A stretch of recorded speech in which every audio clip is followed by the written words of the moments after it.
In a nuclear power plant, every minute is measured, every movement is logged, every break is regulated. At the outer gate, entry begins with a badge. Every person, employee or contractor, must present government-issued ID and scan their plant badge at a guarded checkpoint. A security officer checks the clearance against a central roster. If a worker is scheduled for a specific job, their badge is coded with a ticket-to-work credential, electronically linked to the plant's outage management system. The badge scan is more than a formality. It verifies that the worker's training, medical clearance, and fitness for duty status are all current. If any requirement is missing, the turnstile stays locked. Beyond the gate, the plant is divided into colored zones. Each color signals a different level of radiological control. The green zone covers administrative offices and support areas, with no special clearance required. The yellow zone marks the boundary of the Radiologically Controlled Area, known as RCA. Entry here demands a valid dosimetry badge, a current ticket to work, and confirmation of recent safety training. The red zone, closest to the reactor, is restricted to those with the highest clearance, often for only minutes at a time. Every movement across these boundaries is logged automatically, with time-stamped records tracking who enters, when, and for how long. Passing through each checkpoint, workers are reminded that access is not a right, but a privilege, earned by meeting strict standards. The system is designed to prevent anyone from entering a zone where they are not authorized, or where their presence could compromise safety. Even before stepping into the RCA, layers of verification ensure that only the right people, with the right credentials, can cross the threshold. Inside the radiologically controlled area, routines that seem ordinary elsewhere become matters of policy and record. Eating, drinking, and even chewing gum are strictly forbidden beyond the boundary. The risk is not dramatic, but persistent.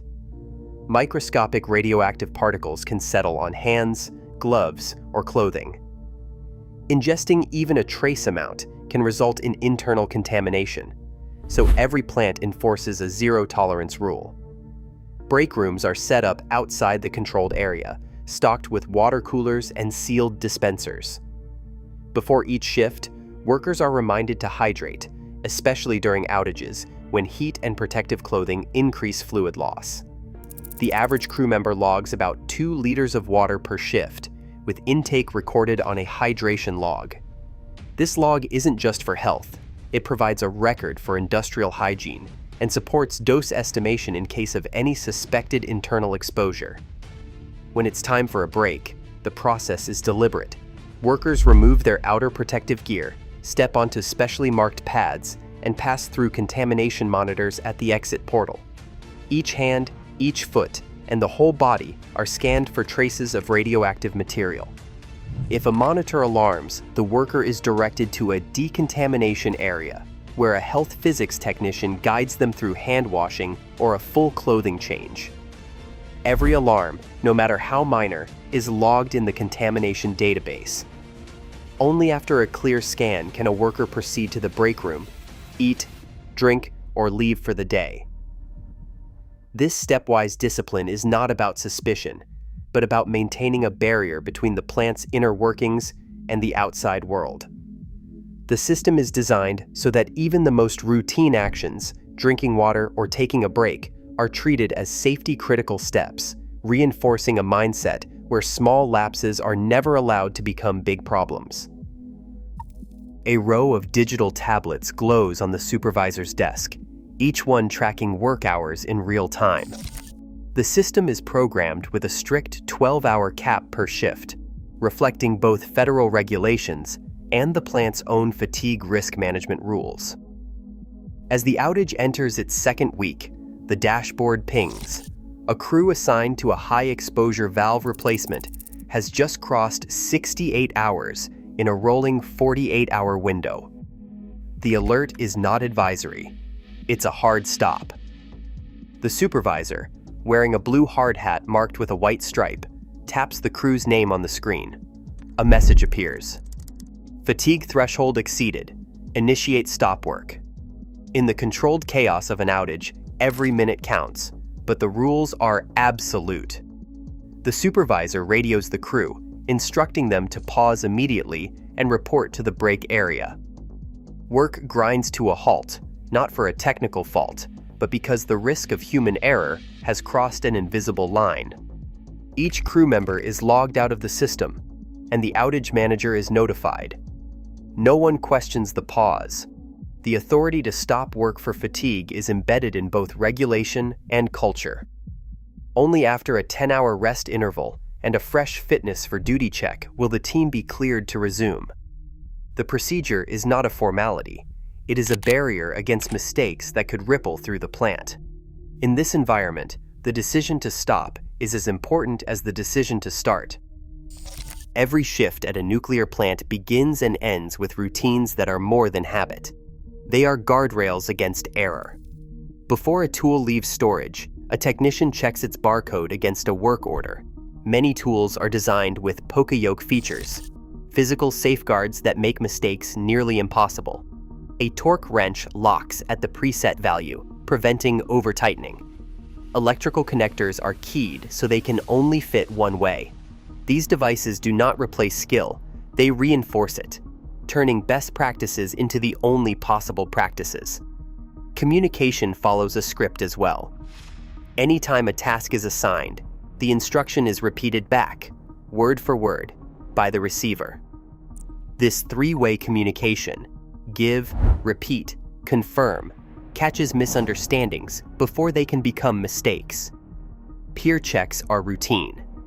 Before operating a valve or entering a high radiation area, a second worker verifies the step. This isn't just about following rules. It is about building a culture where every person is both responsible for their own actions and accountable to the team. In this environment, even small lapses are treated as significant. A missed repeat back, a tool left unlogged, or a skipped peer check is documented and reviewed. These habits, practiced day after day, translate directly into measurable risk reduction. They are the foundation that supports the more complex choreography of outage work, where hundreds of people and thousands of tasks must align with zero margin for error. At the start of a refueling outage, the scale of operations shifts almost overnight. The plant's regular workforce is joined by hundreds of contractors, engineers, welders, health physicists, and specialist crews, each arriving according to a schedule mapped out months in advance. On the first morning, a steady line of trucks and shuttle buses moves through the security gate. Each badge scan logs another arrival into the outage management system, called OMS. Within a few hours, the plant's population can double or even triple, with up to 1,300 extra workers supporting thousands of individual tasks. The logistics are as tightly choreographed as any industrial operation. Every outage is planned down to the minute, with work orders broken into more than 14,000 man-hours of labor. The outage management system, called OMS, becomes the hub of activity, its screens displaying color-coded schedules, dose budgets, and task sequences in real time. Supervisors track progress using the critical path method, identifying which jobs must be completed before others can begin. A delay in one area can ripple across the entire outage, so the schedule is constantly adjusted to keep the most important work moving. Deliveries arrive just in time to avoid cluttering the site with unnecessary equipment or materials. Specialized parts for the reactor, custom tools, and shielding are staged in temporary laydown areas, each tagged and logged. Daily coordination meetings, sometimes called Kaizen huddles, bring together outage managers, shift leads, and safety officers to review progress and reassign crews as needed. The choreography is relentless. Every hour brings new arrivals, new tasks, and new checks on the OMS dashboard.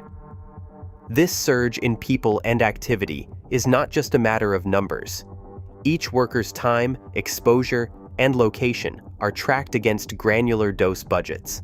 The system is designed so that even in the busiest moments, every movement and every decision is measured, documented, and controlled.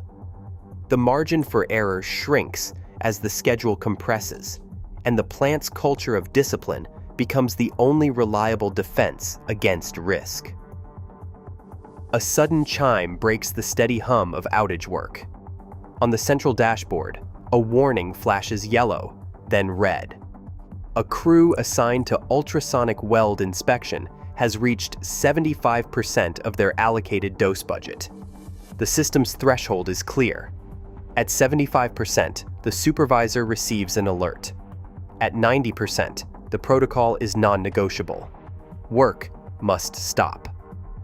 The radiation protection officer, seated beside the outage manager, studies the live dose graphs. Each crew's exposure is tracked minute by minute, aggregated from digital dosimeter badges streaming data to the dashboard. The numbers are not abstract. They represent the only margin between a controlled operation and regulatory violation. The dashboard shows the inspection team's cumulative dose climbing faster than projected. A hotspot, likely from a shielding gap, has pushed them close to their limit. A call goes out to the ALARA committee, an ad hoc team of health physicists, outage planners, and supervisors. They convene in a glass-walled conference room overlooking the control center. The agenda is precise. Decide whether to pause the weld inspection, reallocate dose budget from a lower-risk task, or install additional shielding. The committee weighs the options. Installing more lead shielding will add a day to the schedule, but could save 15-person REM, enough to keep the inspection within the original budget. Proceeding without adjustment risks exceeding the 90% threshold, triggering an automatic hold and NRC review. The decision is unanimous. Safety takes precedence over speed. The crew is pulled from the field. Work is rescheduled, shielding is installed, and the dose budget is updated in the outage log. The schedule slips by 8 hours, but the plant's record of compliance remains intact. In this environment, the numbers on the dashboard are not suggestions. They are hard boundaries, enforced by people trained to treat every threshold as absolute. Right now, every nuclear plant in the United States operates under federal rules that keep radiation exposure as low as reasonably achievable, and under fatigue management rules. These systems are built to respect human limits as much as technical ones. Safety isn't just engineered, it's enforced minute by minute, procedure by procedure. In this industry, discipline is the margin that protects us all.